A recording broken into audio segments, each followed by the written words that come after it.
2020 contender Julian Castro, campaigning in Iowa, says Iowa and New Hampshire should not be the first states on the presidential nominating calendar because they're too white. Let's talk about it with the host of Left Coast News, Ethan Bearman, and clinical professor of law at Cornell, founder of the legal insurrection website, William Jacobson. Welcome to you both. Hi, Shannon. Good to be here. Okay, so listen, it's a strategy, but you're there in Iowa, and Professor, he calls them out and says, you and New Hampshire are too white. You shouldn't stay at the front of the calendar. But to folks in those states, it is incredibly important and prestigious. I don't see them giving that up. How do you think that's going to play? I don't think they're going to give that up. Every year or every cycle, there's somebody who talks about eliminating Iowa and New Hampshire as the opening states. It never changes. It's a tradition. And the point is, you've got to be able to compete everywhere in the country. And I think that criticizing them may give him an excuse for polling at 1% or turning out at 1%.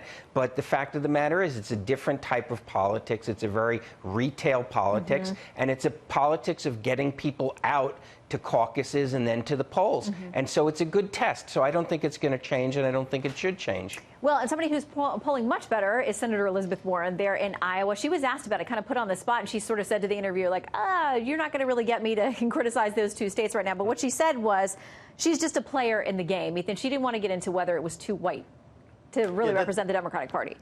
Probably a smart move by Senator Warren not to attack those who are casting the first votes. But I do disagree with the professor here in that, tradition for the sake of tradition is not necessarily a good thing, especially when we start talking about partisan politics. California, of course, has moved itself up to be part of this early Super Tuesday now that is going to change the fact that California was totally ignored for primaries other than as a cash machine up until this election. So we can make changes, and we probably should make changes, because Julian Castro does have a point in that those two states are not representative of the diversity of this country.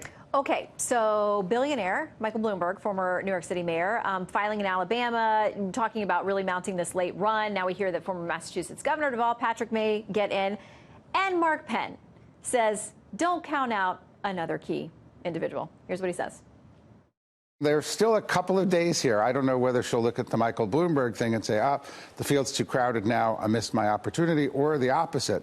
Wow, the field's weak, I could come in, I could get 165,000 donors. I'm tied with Biden in some of these early states if I get in. There's still a political logic there for her. All right, both of you, what do you think the odds are that Hillary Clinton cannot resist this moment in history and takes another shot at it? Professor, you first.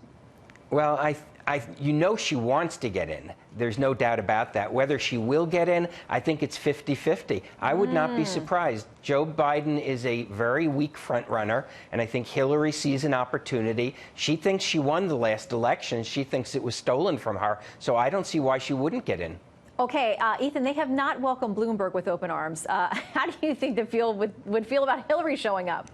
Yeah, no, I don't think Hillary's going to enter the race this time. I think that she recognizes her role as an elder statesman of the party, that she has a lot of power behind the scenes to help get people elected, and that she's going to put her weight behind that to make sure that whoever is the nominee wins the election in 2020 so we can focus on an honest presidency moving forward.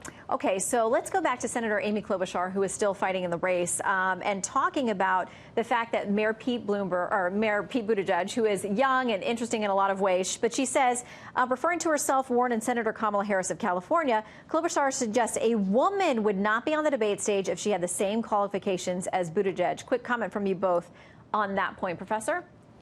Well, I don't know whether that's true or not, but it's a somewhat irrelevant question because the primaries and the caucuses are coming up, and she's got to win this election. Amy Klobuchar needs to focus on winning people over, not complaining about societal bias. That's not going to change overnight.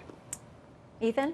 Yeah, he's not wrong. But however, in this case, I think Senator Klobuchar is right. It's really interesting. I think Mayor Buttigieg has a bright political future. But yeah, a small town Midwestern mayor suddenly is leading in the pack, raising $20 million. It raises a lot of questions. And I think it goes back to Mark Zuckerberg's visit, raising his profile. Would he have done that for a female mayor? I don't think so.